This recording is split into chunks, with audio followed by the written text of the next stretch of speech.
صوفیہ ہوں، علماء ہوں، بزرگان دین ہوں، ایک موٹا سا مقصد قرآن پاک نے دیا ہے۔ مقصد یہ بیان فرمایا ہے کہ تم بہترین امت ہو، اخرجت للناس، تمہیں لوگوں کے بھلے کے لیے پیدا کیا گیا ہے۔ وہ بھلا تم نے یہ کرنا ہے کہ تأمرون بالمعروف، تم نے لوگوں کو بھلائی کا حکم کرنا ہے، وتنہون عن المنکر، اور لوگوں کو منکرات سے، بری باتوں سے منع کرنا ہے۔ اللہ تبارک و تعالیٰ نے 1,24,000 کم و بیش انبیاء بھیجے، تو انبیاء تبلیغ کرنے آئے تھے۔ مقصود تبلیغ ہے، مقصود دعوت دینا ہے، مقصود پیغام دینا ہے۔ کھل کے انہوں نے پیغام دیا، بلکہ سورہ یاسین میں انبیاء کرام علیہ السلام کا وہ قول موجود ہے کہ جب وہ کہتے تھے کہ وما علینا الا البلاغ المبین، کہ بھی ہمارے ذمے تو کھول کر بیان کرنا ہے۔ وہ دعوت دیتے رہے۔ نبی کریم سید عالم صلی اللہ علیہ وسلم پر اللہ کریم نے سلسلہ نبوت کو بند فرمایا۔ اب یہ ذمہ لگ گیا امت کے علماء نے، اولیاء نے، صوفیاء نے ہر زمانے میں دعوت دین دی۔ ایک ہی مقصد ہے، صرف دعوت دین دینا، فقط ایک مقصد، اس کے علاوہ کوئی دوسرا نہ مقصود ہے نہ اس کی کوئی ضرورت ہے۔ دعوت دین صوفی اپنی تکمیل کرتا ہے، اللہ سیکھتا ہے۔ وہ مختلف طریقے ہیں، نقشبندیہ ہے، چشتیہ ہے، سہروردیہ ہے، نوشائیہ ہے، قادریہ ہے۔ اپنے اپنے طریقوں کے مطابق صوفیہ ان کی تکمیل کرتے ہیں۔ پھر جب وہ مکمل ہو جاتا ہے، مکمل ہونے سے مراد یہ کہ اس کے جو رذائل ہوتے ہیں وہ دور ہو جاتے ہیں، فضائل شروع ہو جاتے ہیں، جھوٹ نکل جاتا ہے، بدی نکل جاتی ہے، بد نگاہی نکل جاتی ہے، حرام کھانا اسے تکلیف دیتا ہے۔ وہ نبی کریم علیہ الصلاۃ والسلام کے طریقہ مبارکہ کو پسند کرنے لگتا ہے۔ اب اس کے ذمے لگا دیا جاتا ہے، جس کا نام خلافت بھی ہے، دعوت و ارشاد بھی ہے۔ اب وہ آگے نکلتا ہے، دین کا پیغام دیتا ہے۔ باقی پھر آپ کو پتہ ہے کہ رش جب میلہ بہت بڑا ہو جائے تو اس میں کون کون کہاں سے آ کے کس کس روپ میں شامل ہو گیا پتہ کوئی نہیں چلتا۔ اب مسلمان ہیں 1.25 ارب کے قریب، تو کسی طرح کوئی جہالت کرنے لگ گیا، کوئی نئی رسم لے آیا، کوئی غلط طریقہ اختیار کر گیا، تو راشی بہت زیادہ ہے، تو کیا پتہ چلے گا کہ کسی نے کیا بنا لیا۔ باقی تصوف کا، طریقت کا، معرفت کا ایک ہی طریقہ تھا کہ لوگ گمراہ ہوتے تھے۔ اور حضور غوث پاک رضی اللہ تعالیٰ عنہ کی آپ کتابیں پڑھیں نا، تو آپ نے رافضیوں کے خلاف بھی لکھا ہے۔ اب تو کچھ بیچارے ایسے بھی صوفی ہیں نا جو کہتے ہیں کسی کو برا نہیں کہنا چاہیے، بلکہ ایک صوفی صاحب سے میری ملاقات ہوگی تو کہنے لگے کافر کو بھی کافر نہیں کہنا چاہیے، تو میں کہ انہوں مسلمان کہہ لیے، پھر کافر کو کیا کہنا ہے جی؟ کافر کو بھی انہوں کی آکھیے، پھر آپ بتا دیں۔ قل یا ایھا الکافرون، اللہ فرماتے ہیں کہ محبوب آپ کہہ دیں او کافرو۔ تو جب قرآن کہتا ہے کہ کافر کو کافر کہو، تو کافر کو کافر ہی کہنا ہے، اسے مومن تو کہا نہیں جا سکتا، نہ وہ مومن ہے۔ میری بات کی سمجھ آ رہی ہے آپ حضرات؟ تو حضرت غوث پاک رضی اللہ تعالیٰ عنہ کی آپ کتابیں دیکھیں تو آپ نے باقاعدہ جو لوگ صحابہ کی بے ادبی کرتے تھے نا ان کے خلاف لکھا ہے۔ اس زمانے میں ایک فرقہ تھا جبریہ اور قدریہ، وہ تقدیر کو نہیں مانتے تھے، صرف تقدیر کے منکر تھے، باقی نماز بھی پڑھتے تھے، روزہ بھی رکھتے تھے، زکوٰۃ بھی دیتے تھے، حج بھی کرتے تھے۔ کس کو نہیں مانتے تھے؟ وہ جو تقدیر ہے نا کہ اللہ نے لکھ دیا ہے، رزق بھی نصیب بھی، اس کے منکر تھے۔ تو حضور غوث پاک نے باقاعدہ ان کے خلاف تحریریں لکھیں، تقریریں فرمائیں۔ حضرت عبداللہ ابن عمر رضی اللہ تعالیٰ عنہ سے کسی نے کہا کہ حضرت صاحب وہ فلانا بندہ ہے، ساری دین کی باتیں مانتا ہے، صرف تقدیر کو نہیں مانتا۔ تو آپ فرمانے لگے اگر بیمار ہو گیا تو پتہ لینے نہیں جاؤں گا، مر گیا تو جنازہ پڑھنے نہیں جاؤں گا، اس لیے کہ دین کے ہر جز پر ایمان لانا دین ہے، کسی ایک کا بھی انکار ممکن ہے۔ تو یہ ہے کہ ہمارے بزرگان دین نے نا فتنے روز پیدا ہوتے تھے، انہوں نے اس کے خلاف جہاد کیا، کوشش کری، محنت کی۔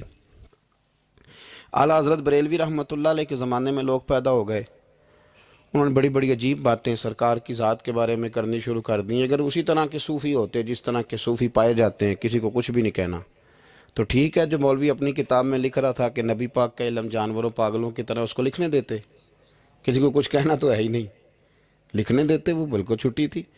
تو اعلیٰ حضرت نے جہاد کیا، ان کے خلاف لکھا. جب کسی نے کہا کہ حضور کے بعد بھی نبی آئے تو فرق نہیں پڑتا، تو اعلیٰ حضرت فرمانے لگے آئے کیوں، ہمیں ضرورت کیا ہے، یہ لفظ آپ نے کیسا بولا، کیسے آئے. ہمارے بزرگوں نے اس دور کے تقاضوں کے مطابق جہاد کیا. ایک سنگی مجھے ایک دن پوچھنے لگے، پیار سے لوگ کئی سوال پوچھتے ہیں، سارے بندے تنقید کے طور پہ نہیں پوچھتے. انہوں نے کہا جی یہ صوفی کا کیا کام ہے کہ فوٹو کھچائے، صوفی کا کیا کام ہے اس کی ویڈیو بنے، وہ تو طریقت تصوف والا آدمی ہے. تو میں نے کہا میرے بھائی آپ بات کو سمجھیں،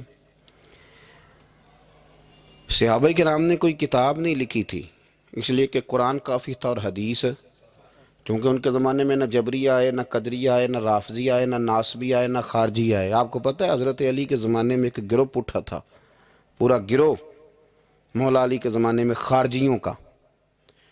بہترین کلمہ پڑھتے تھے، تگڑی نمازیں پڑھتے تھے، پر ہزاروں بندے حضرت علی نے قتل کروائے تھے.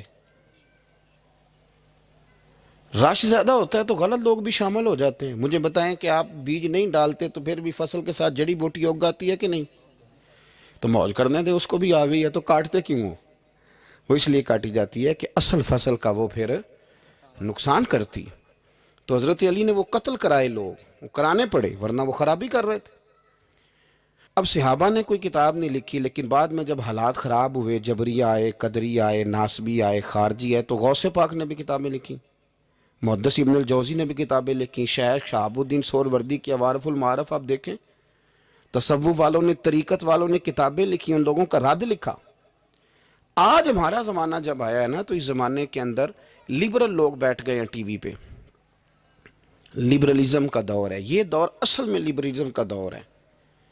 اس میں یہ جو آپ کو تھوڑا بہت محسوس ہوتا ہے نا کہ بعض جگہ علماء کے آپس میں اختلافات ہو رہے ہیں، تو یہ ویسے سب کے ہی ہوتے ہیں، دکانداروں کے بھی ہوتے ہیں، دنیا داروں کے بھی.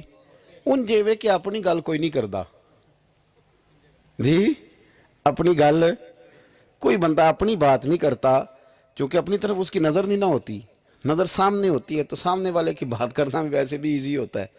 تو اسی طرح مولوی بھی، میں بھی کہتا ہوں کہ سیاستدانوں نے بیڑا غرق کر دیا ہے، کیونکہ میری بھی نظر سامنے ہے، اپنے اوپر تو ہے ہی نہیں. تو میرے بھائی، ہمارا جو دور ہے نا، اس دور کے اندر لوگوں نے ٹی وی پہ بیٹھ کے، میڈیا پہ آ کے کہنا شروع کر دیا کہ اسلام تو کوئی سختی نہیں کرتا، عورتیں بلا حجاب بھاگیں، گلیوں میں آئیں، جو مرضی کریں. نے کہنا شروع کر دیا کہ اسلام جو ہے وہ کوئی معاذ اللہ تعالیٰ کسی کو پابند نہیں کرتا، وہ جو مرضی کرے. لوگ دین کا نام لے کے دین کا حلیہ بگاڑنے لگے. پینٹ شرٹ والے مولوی آ گئے مارکیٹ میں، پینٹ شرٹ والے، بڑا حالات خراب ہونے لگے. تو اب مجبوری ہے کہ جس طرح کا دور ہوگا، جہاد بھی اسی طرح کا ہوگا. سرکار نے تلوار سے جہاد کیا ہے، توپ کوئی نہیں چلائی. اب آپ کہیں جی آپ توپ کیوں، آپ بندوق کیوں چلا رہے ہیں، حضور کی سنت کے مطابق چلیں. تو میرے بھائی تب تلوار سے لڑائی ہوتی تھی، اب توپ سے ہوتی. اب دور ہے میڈیا کا، کوئی میڈیا پہ اعتراض کرے گا تو اسے جواب بھی میڈیا دے گا، اس کے مطابق آپ چلیں گے. تو صوفیاء کو بھی یہ استعمال کرنا پڑا. تو یہ باتیں آپ سمجھیں، صوفیاء کا ایک ہی مقصد ہے. ہمارے زمانے میں نا جو کام نہیں نہ ہو رہا وہ دین کی دعوت ہے. کیوں بھلا؟ اس لیے کہ لوگ تنقید کرتے ہیں، ہر بندے پہ ہی کرتے ہیں.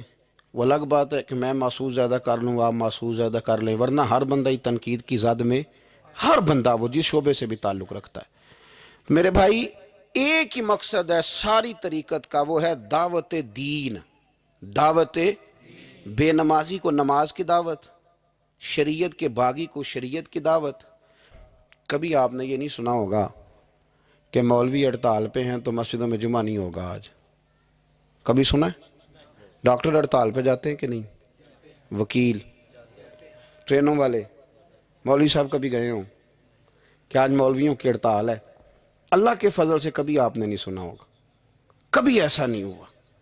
اور میں آپ کو بتاتا ہوں، میرا مسجد سے تعلق ہے، اتنی پریشانی کسی بندے کو نہیں ہوتی جتنی مسجد کے امام کو ہوتی ہے کہ یار میں جا رہا ہوں، جماعت کون کرائے گا. یقین کریں، وہ بندہ ڈھونڈتا ہے، محنت کرتا ہے، تلاش کرتا ہے، کسی کے ذمے لگاتا ہے، چابیاں دیتا ہے. مجھے پتہ نا جی، اور یہ دلچسپی ہے، یہ شوق ہے، یہ ذوق ہے، اس کو آپ سمجھیں. دعوت دین علماء دے رہے ہیں، صوفیاء دے رہے ہیں. کسی بھی بندے کو آپ ٹٹول کے دیکھ لیں، یار ماشاءاللہ داڑھی شریف رکھ لی ہے، تو کہے گا یار میں لاہور گیا تھا، ایک علامہ صاحب کی بات سنی، بس میرے دل پہ لگ گئی. ہو سکتا ہے اسے نام بھی نہ یاد ہو. تو یہ دعوت دین ہو رہی ہے تو بات آگے بڑھ رہی ہے نا.